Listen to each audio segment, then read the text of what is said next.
to what started as a protest movement in Victoria against the government's emergency services levy. Well, it's now evolved into a political movement and a two-day conference in Horsham this Sunday, with speakers who will include One Nation MP and former Deputy PM Barnaby Joyce.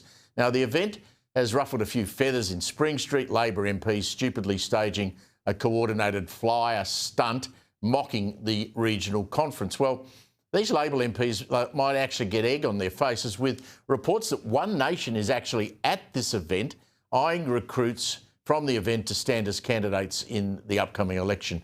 Joining us on the line, I've spoken to him many times before, one of the speakers at the Across Victoria Alliance conference this weekend, Victorian Nationals leader Danny O'Brien. Danny, great to see you again.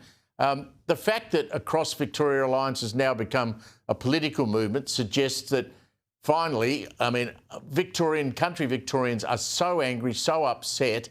Why would Labour MPs think mocking them would be a good idea? Oh, it beggars belief, doesn't it, Steve? I mean, we've had all this week, in the first week back in Parliament, the Premier and all her colleagues talking about this so-called misinformation conference that they have chosen not to engage with. And it speaks volumes about the Labor government's approach to regional Victoria, that they don't want to come and listen to people who have got a genuine grievance with not just government, but certainly with this state government on things like the emergency services tax, the handling of the CFA, the rollout of renewable energy programs and transmission lines, and for the government to mock them, I think that says a lot about the Labor Party and not about the people putting on this conference. Premier Allen was invited. She's decided not to go. I guess her experience back in at Bathurst, at Ballarat, when she got booed at the Herald Sun conference. I mean, she's probably not going to turn up again. You're going to join Barnaby Joyce on Sunday and Monday to speak at that event. What's the theme of what you're going to be talking about? Well, I'll be there Monday morning and speaking certainly about the Nationals and Liberals' commitment to repeal the emergency services tax. So that's one of the reasons that people in regional Victoria and indeed across the whole state are so angry. This is a $3 billion tax hit on all Victorians, and particularly heavy one on regional Victorians. At a time of a cost of living crisis already, we've committed to repeal that tax and go back to a fair funding model under the old fire services property levy. I'll be talking about the management or mismanagement of the CFA and the budget cuts that we've seen there that have really come to the fore in the last couple of weeks with the bushfires here, and indeed the botched rollout of renewable energy and transmission lines in Victoria that has treated regional Victorians with contempt. They're some of the issues that have driven this alliance and this movement, and that's why the conference is on this weekend. Where do you see this movement going? Will it morph into a political force, or will it bolster the popularity of, you would hope, of the Nationals in Victoria, or Barnaby will hope that he might be able to recruit some candidates for One Nation? Where's this all going to go? Well, look, it's certainly talking to the organisers and some of the different people involved in it. And indeed, literally one of them I've just ticked off on as a new member. I'm actually here in Nationals head office in Melbourne at the moment, coming out of a meeting to talk to you, Steve. And we've actually had a surge in membership over the last 12 months. Partly on the back of the emergency services tax and other issues. I think this movement is showing that country people have had a gutful. They're sick of Labor government that treats them with contempt, that wastes billions of dollars on cost overruns in the city, then hits them with new taxes. And at the same time, when we've got roads that are goat tracks effectively, we're not getting the service, the infrastructure that we need. And that's why the Nationals and Liberals are committed to giving a fairer deal for regional people, and one of the things is to abolish that tax. You still think you've got a chance to pick up the Premier's own seat in Bendigo? Yeah, well, I'm literally looking at a corkfleet of Andrew Lethlean, who was our candidate in the federal seat of Bendigo, who, as you know, had nearly a 10% swing.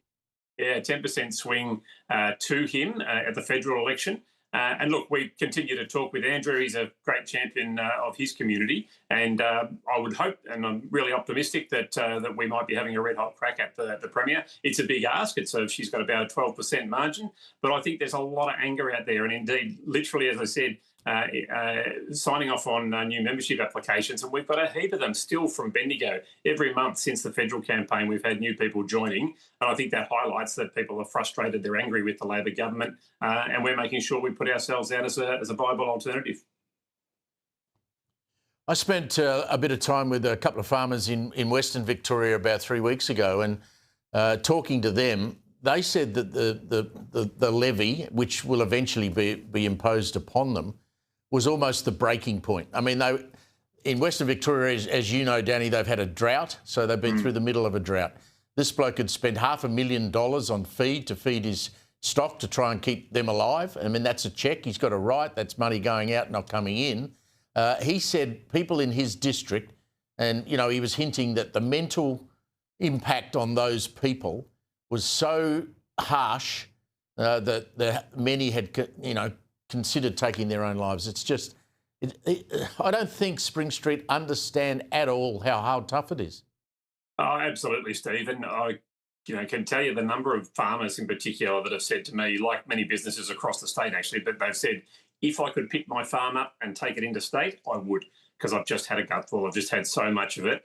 And that's the frustration. And this tax is the straw that breaks the camel's back, on, as you say, on top of many other issues, including things that not the government's fault, like drought, but just the contempt for regional areas. And then for the government to then put off the increase in the rate for farmers for another 12 months. People can see through that. They can see that that's just to put it off past the election to try and take some of the sting out of the heat of this issue. That's why we're committed to repealing that tax. And we know that if Labor is re-elected in Victoria, they will bring it back and farmers will pay that massive tripling of the cost of the emergency services levy. Well, I look forward to seeing what comes out of the weekend, and we'll talk to you again soon. Well done. Thanks a lot for talking to us tonight.